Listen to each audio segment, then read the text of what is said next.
My name is Onyami Jesus. I'm a Nollywood actor and a top content creator. That is this update why I carry come now. That is. So why is Finland suddenly vulnerable? What secrets are hiding behind Simon Ekpa's arrest? And what exactly is going to happen on October 10th, 2025? A date that may either heal old wounds or rip open new ones. Stay with us. The truth you're about to hear could shake everything you thought you knew.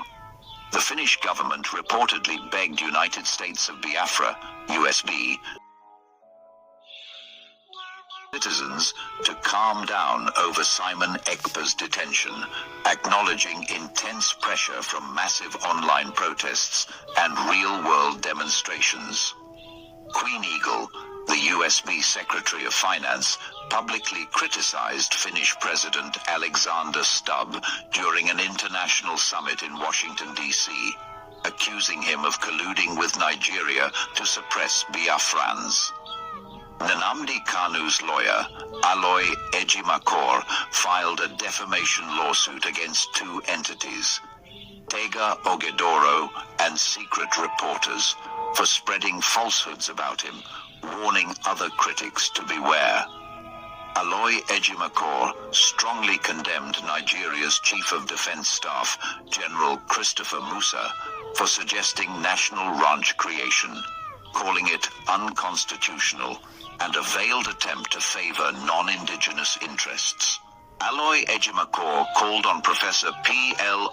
Lumumba and other African legal minds to join his team for Nnamdi Kanu's October 10, 2025 trial in Abuja, a date symbolically tied to past Biafra-related protests and civil war memories.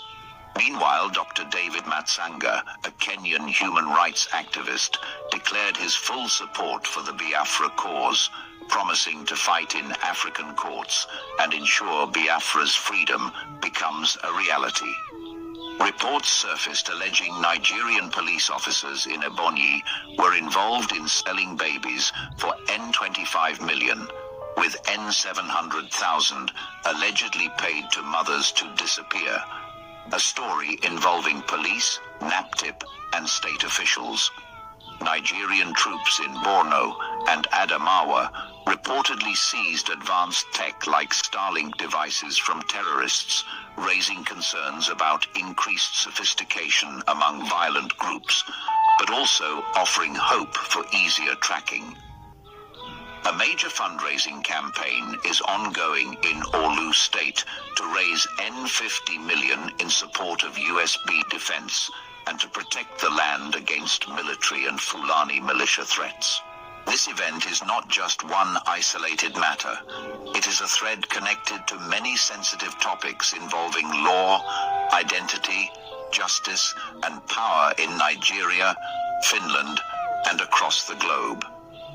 At the heart of it lies a very disturbing tension between a government in Europe, an emerging self-determined people called the United States of Biafra, USB, and the continued detention of their prominent spokesperson, Simon Ekpa.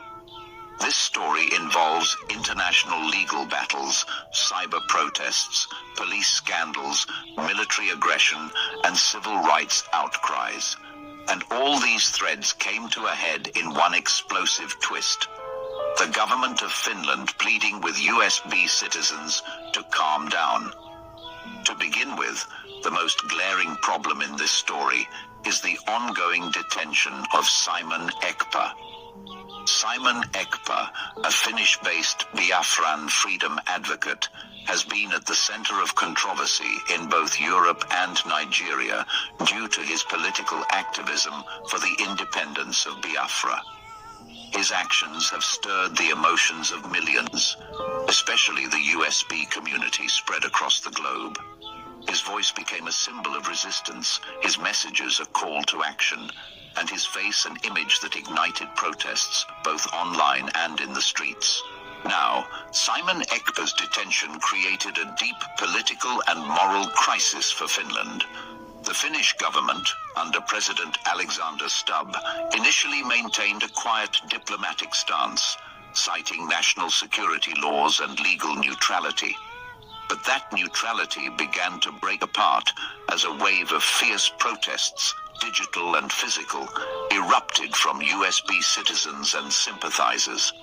Massive pressure began to build, most notably when Queen Eagle, the fiery and articulate USB Secretary of Finance, openly criticized President Stubb at a major international summit in Washington, D.C.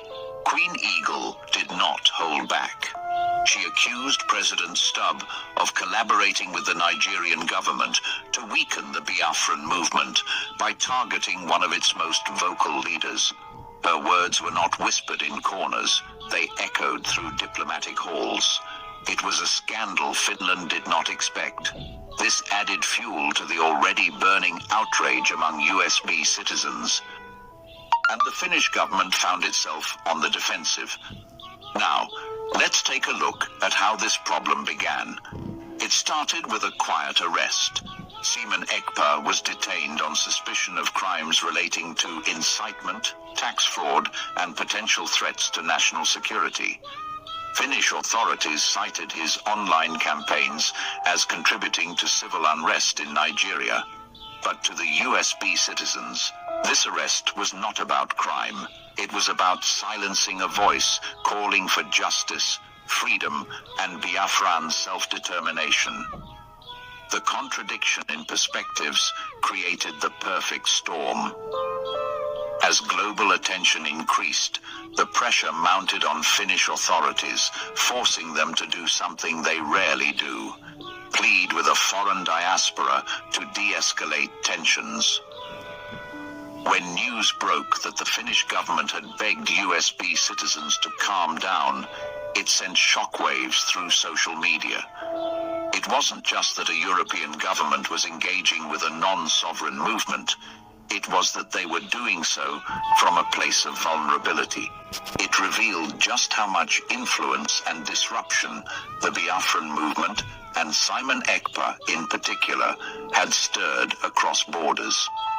Meanwhile, legal battles took a dramatic turn. Nnamdi Kanu, the long-detained leader of the indigenous people of Biafra, IPOB, found his legal team under fire. Aloy Ejimakor, his prominent lawyer, filed a defamation lawsuit against two individuals, Tega Ogedoro and the media outlet Secret Reporters, for allegedly publishing false claims about him. According to Ejimakor, this wasn't just an attempt to defend his personal reputation. It was a warning shot to anyone trying to destabilize the legal fight for Nnamdi Kanu. Ejimakor also took direct aim at General Christopher Musa, the Chief of Defense Staff in Nigeria. Musa had proposed a national ranching program, a move that Ejimakor labeled unconstitutional and dangerous. He accused Musa of using the proposal as a backdoor to favor Fulani herders over indigenous peoples. This sparked even more anger among Biafrans, who view land control and herdsman violence as existential threats. This wasn't just a policy disagreement. It was framed as another form of conquest dressed in national security language. Now, let's discuss the consequences. The diplomatic image of Finland has been shaken. Their credibility as a neutral actor is now under scrutiny in the eyes of USB citizens, African political observers, and human rights advocates around the world. Nigeria is also facing a wave of distrust, with allegations of police misconduct surfacing in places like Ebonyi State, where reports suggest that infants were being sold illegally by police operatives. Some mothers paid to disappear in exchange for money. If proven true, this is not just a scandal, it is a human rights disaster. The National Agency for the Prohibition of Trafficking in Persons, NAPE-TYPE, has been drawn into the mess alongside several state officials. As if that were not enough, Nigerian soldiers in the northeast reportedly confiscated high-tech communication devices like Starlink from terrorist groups in Borno and Adamawa. This raised a chilling concern. How did terrorists get such sophisticated technology? While it reveals an uncomfortable truth about the growing strength of violent groups, it also offers a glimmer of hope. These devices could be used to trace and track these networks more efficiently if handled wisely. On the home front, communities like those in Orlu are not waiting for international courts or politicians to save them. They are mobilizing. Local USB leaders launched a campaign to raise N50 million to fund their defense, both in terms of legal fees and territorial protection from Fulani militia and military incursions. This shows a population that has stopped asking for help and started taking responsibility for its own future. Meanwhile, Dr. David Matsanga, a respected Kenyan activist, has offered his full support to the Biafra cause. He said he would fight in African courts to ensure that Biafran voices are not silenced. His involvement gives the movement Pan-African legitimacy, connecting it to broader struggles for justice, sovereignty, and human dignity on the continent. Back in the legal sphere, Aloy Ejimakor is not done yet. He is now assembling a legal dream team to represent Nnamdi Kanu at his October 10th, 2025 trial in Abuja. That date is highly symbolic, linked to memories of past protests and civil war trauma. Ejimakor has invited the famous Kenyan lawyer and Pan-Africanist, Professor P.L.O. Lumumba, to join him. If Lumumba accepts, the trial could become a historic showdown on African soil, a battle of law, ideology, and continental conscience.